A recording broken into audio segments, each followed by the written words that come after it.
کے اعتبار سے، دعاؤں کے اعتبار سے زیادہ رہا امام زین العابدین کا دور. پھر آپ آ جائیں امام محمد باقر صلوات اللہ وسلام علیہ کے دور میں آ جائیں، اور پھر امام جعفر صادق کے دور میں آ جائیں، تو ان کا دور اکثر جو ان کے سوالات جو رہے فقہی رہے. اور ہم اکثر روایت آپ دیکھتے ہیں جو ہم فقہ میں حاصل کرتے ہیں یا تو امام محمد باقر سے حاصل کرتے ہیں یا تو امام جعفر صادق سے. اکثر روایت فقہی جو احکامات ہم جو سمجھتے ہیں وہ انہی روایت کی تو پھر ہم سمجھتے ہیں. اب آ جائیں امام رضا کے دور میں. امام رضا کے دور میں مشکلات جو سب سے زیادہ مشکلات تھی وہ تھیں شبہات کے اوپر، یعنی عقائدی شبہات کے اوپر امام کو زیادہ مشکلات رہی. یعنی اکثر لوگ امام کے پاس جب پیش ہوتے تھے تو وہ عقائدی شبہات لے کے آتے تھے. یعنی مثلا آپ دیکھیں، اور کیوں ایسا ہوا؟ آپ دیکھیں ایسا ہوا کیوں؟ کیونکہ مامون نے امامت کے مرتبے کو اور توحید کے مقام کو کم کرنے کے لیے، تو توحید کو مغلوط کرنے کے لیے مامون نے کیا کیا؟ جو دوسرے یونان کے جو لوگ تھے ان کو اجازت دی وہ آئیں اور داخل ہوں، اور جو ان کے جو شبہات ہیں، یونانی جو شبہات ہیں وہ ہمارے درمیان داخل کریں. مثلا یونانی شبہ میں سے ایک شبہ جو یہ ہے کہ وہ یہ کہتے تھے کہ خداوند متعال سب جانتا ہے، سوائے وہ یہ نہیں جانتا کہ وہ ہے یا نہیں ہے. دوسرا شبہ وہ یہ کرتے تھے کہ خدا جانتا ہے کلیات کے بارے میں، جزیات کے بارے میں نہیں جانتا. یہ اسی طریقے سے کئی شبہات جو آپ عقائد میں پڑھتے ہیں جو معتزلہ کے ہیں، یعنی وہ کہتے ہیں کہ خدا ہم جو کرتے ہیں، جو کام کرتے ہیں، چاہے اچھا ہو چاہے وہ برا ہو، وہ پلٹتا کس کی طرف ہے؟ اللہ سبحانہ تعالیٰ کی طرف پلٹتا ہے. یہ شبہات امام کے دور میں بہت ہوئی، اور امام نے ان سب شبہات، آپ کتاب پڑھیں، شاید میرے ذہن سے کتاب کا نام نکل گیا ہے، شبہات عمران. یہ یونانی تھا بہت بڑا، جو یونان سے آ کر اس جانب میں مامون نے اس کو اجازت دی تھی کہ آئے اور یہاں لوگوں کے درمیان شبہات بیان کر کے لوگوں کی عقائد کو بگاڑے. تو یہ آیا، اس پہ بہت سے ایسے سوال جو میں نے آپ کے سامنے پیش کیے لوگوں کے درمیان. آپ پڑھیں اس کتاب کو، کوشش کریں اس کتاب کو حاصل کر کے، بہت اچھی کتاب ہے. یعنی کہتے ہیں علماء، یعنی امام کے جوابات موجود ہیں اس میں جو اس نے، یعنی امام نے جو عمران کو دیے ہیں. عمران اس شخص کا نام تھا جو شبہات پھیلا رہا تھا.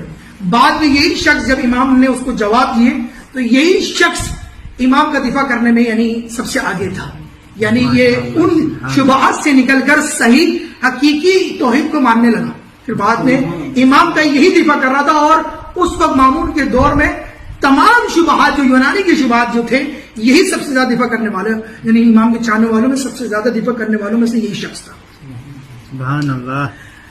دوسری جو امام کے دور میں مشکل اگر آپ دیکھیں گے، یعنی اخلاقی مشکل تھی، بہت بڑی جو مشکل تھی اخلاقی کیا مشکل تھی؟ یعنی ایک واقعہ آپ کے سامنے پیش کرتے چلوں.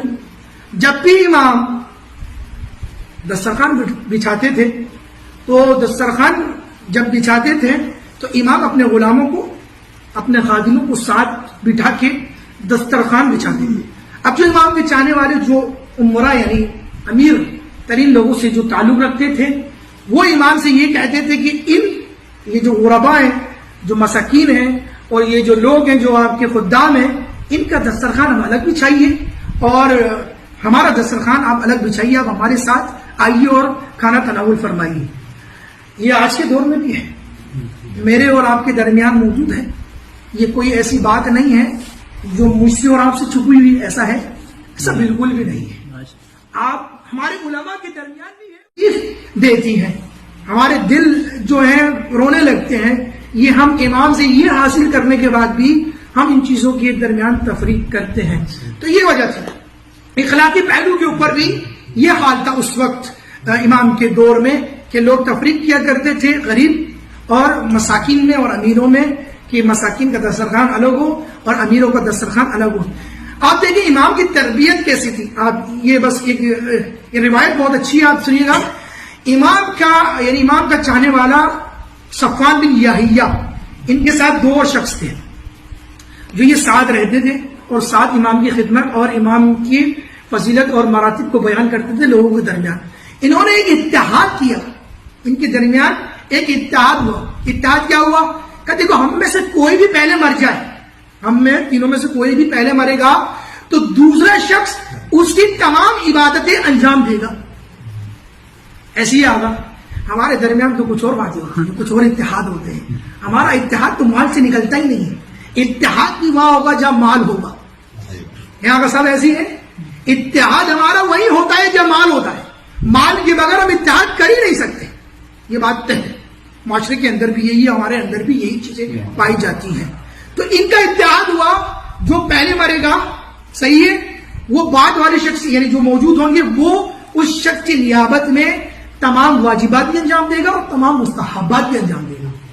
یحییٰ, صفوان بن یحییٰ, یہ علم رجال آپ پڑھیں گے, اس کا نام بہت ہے.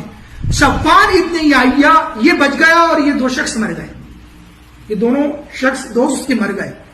اب صفوان بن یحییٰ کیونکہ ان کے یہاں اتحاد ہوا تھا, اتحاد مولا کے چاہنے والے ہیں, انہوں نے ایک عہد کیا تھا کہ میں یہ عمل انجام دوں گا اگر ایسا ہوا تو. ہر شخص نے یہ عہد کیا تھا. اب یہ روزانہ نماز اپنی بھی پڑھتا, جو 51 مومن کی علامتوں میں سے ایک علامت 51 ہم اپنی سفرہ پڑھ لیتے ہیں, الحمدللہ کافی ہے. یہی ہمیں کیا بولتے ہیں قبول ہو جائیں خدا کی بارگاہ میں. تو یحییٰ درود پڑھے محمد والی محمد. عباس بھائی وہاں گئے تو یحییٰ بن صفوان, جلدی پڑھ لو بس, عباس بھائی آ گئے انشاءاللہ وہ آپ کو سنائیں گے کچھ. یحییٰ بن صفوان بن یحییٰ یہ روزانہ 51 رکعت اپنی نیابت میں بھی پڑھتا, 51 رکعت ان دونوں کی نیابت میں بھی پڑھتا. گننے کتنی رکعتیں ہو گئی اپنی نیابت میں بھی, ان دونوں کی نیابت میں الگ الگ 51 رکعت پڑھتا. صرف یہ نہیں, اگر زکات کا وقت آتا سال میں اپنی نیابت میں بھی زکات دیتا اور ان دونوں کی نیابت میں بھی نکال کے زکات دیتا. صرف یہ نہیں, یہ بھی نہیں, جب روزے رکھنے کا وقت آتا تو اپنی نیابت میں بھی روزے رکھتا اور ان دونوں کی نیابت میں بھی. یہ دیکھیں یہ ہے اتحاد ہے. درود پڑھے محمد والے محمد. اگر انشاءاللہ آپ بس میں ختم کر دوں تو یہ اتحاد ہے کیا نام ہے ان لوگوں کا جو امام کے چاہنے والے ہیں. ان کا اتحاد عبادت کے اوپر ہوتا ہے, ہمارا اتحاد مال کے اوپر ہوتا ہے. ہم وہاں اتحاد ہی نہیں کرتے جب مال نہ ہو, مگر جو امام کے واقعی چاہنے والے حقیقی چاہنے والے ہوتے ہیں ان کا اتحاد واقعی عبادت کے اوپر ہوتا ہے, ریاضت کے اوپر ہوتا ہے, اعمال خیر کے اوپر ہوتا ہے.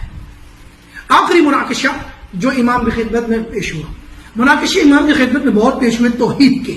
اگر ہم جدال دیکھیں, مباحثات دیکھیں, مامون نے بہت کوشش کی ہے کہ کسی طرح امام کی تذلیل کی جائے. مامون نے نہیں کوشش کی, ہر خلافہ جو گزرا ہے امام کے دور میں ہر خلافہ کوشش کرتا تھا کسی طرح امام کی بے احترامی کی جائے اور امام کی عزت میں کمی لائی جائے. یہ آخری مناقشہ جو آپ کے سامنے پیش کر رہا ہوں میں, امام کو بلایا گیا دربار میں, امام دربار میں پیش ہوئے. دربار میں پیش ہونے کے بعد جادوگروں کو بلایا گیا, صحیح جادوگر بھی آ گئے. اب جادوگر اپنی جادوگری دکھا رہے, امام دیکھ رہے ہیں. ایک جادوگر اٹھا اور امام کے سامنے پیش ہوا اور امام چاہتا تھا کہ امام کی کسی طرح بے احترامی اور ان کی عزت میں کمی لا سکے. کہتا ہے ہم نے سنا ہے کہ آپ امام ہیں اور آپ کے کمالات روشن ہیں مدینے میں, مدینے سے لے کر جہاں جہاں آپ کے چاہنے والے ہیں آپ کے کمالات روشن ہیں. تو امام نے کہا کیا چاہتے ہیں؟ کہا یہ دیکھو قالین ہے, قالین پہ کچھ جانوروں کی تصویریں ہیں, ان تصویروں سے ان شعر وہاں لکھا ہے تاریخ میں جو روایت میں ہے شعر کا لفظ, ان سے کہو کہ یہ ان سے نکل کر اپنی اصلی حالت میں یعنی جو اصلی حالت میں شعر ہوتے ہیں آئیں اور ہمیں چیر پھاڑ کریں اور چلے جائیں. امام نے کہا اچھا صرف یہی کرنا ہے؟ کہا یہی کرنا ہے, یہی کرنا ہے. امام نے بِإِذْنِ اللہ حکم دیا, وہ آئے مولا کی خدمت میں پیش ہوئے اور امام سے انہوں نے اذن لیا. اذن لینے کے بعد جو انہوں نے کہا تھا ویسے ہی انہوں نے ان جادوگروں کو حال کیا. اب جیسے ہی وہ مامون کی طرف جانے لگے، مامون نے امام کی طرف اشارہ کر دیا. مامون جانتا تھا مقام امامت کو، مامون مقام امامت کو جانتا تھا. اس کا اشارہ کرنا بتا رہا ہے کہ اگر یہ شیر رکیں گے تو امام کی عزت سے رکیں گے، ورنہ نہیں رکیں گے. مامون نے امام کی طرف اشارہ کیا اور امام نے ان سے کہا کہ تم جیسے آئے تھے ویسے ہی اپنی حالت میں پلٹ جاؤ. جب وہ اپنی اصلی حالت میں دوبارہ پلٹ گئے تو مامون نے گزارش کی، جانتا ہے امامت کو، مامون نے گزارش کی امامت سے کہ آپ ان سے کہیے یہ جادوگر میرے لیے بہت اہم ہے، یہ جادوگر میرے لیے بہت اہم ہے، یہ جادوگر آپ ان سے کہیے جیسے آپ نے پہلے کہا تھا، ان سے کہیے کہ میرے جادوگر کو یہ نگل لیں، اپنے جو انہوں نے نگل دیا دوبارہ ان کو نکال دیں. صحیح ہے. امام نے کیا کہا؟ بڑا خوبصورت جملہ اور قرآن میں موجود ہے. امام نے کہا اگر عصائے موسیٰ اگر دوبارہ نکال دیتا تو میں پھر دوبارہ ان کو کہہ دیتا. جب عصائے موسیٰ نے دوبارہ نہیں نکالا تو یہ اب دوبارہ قیامت تک کے لیے واپس نہیں آ سکتے. حضور پڑھے محمد والے محمد.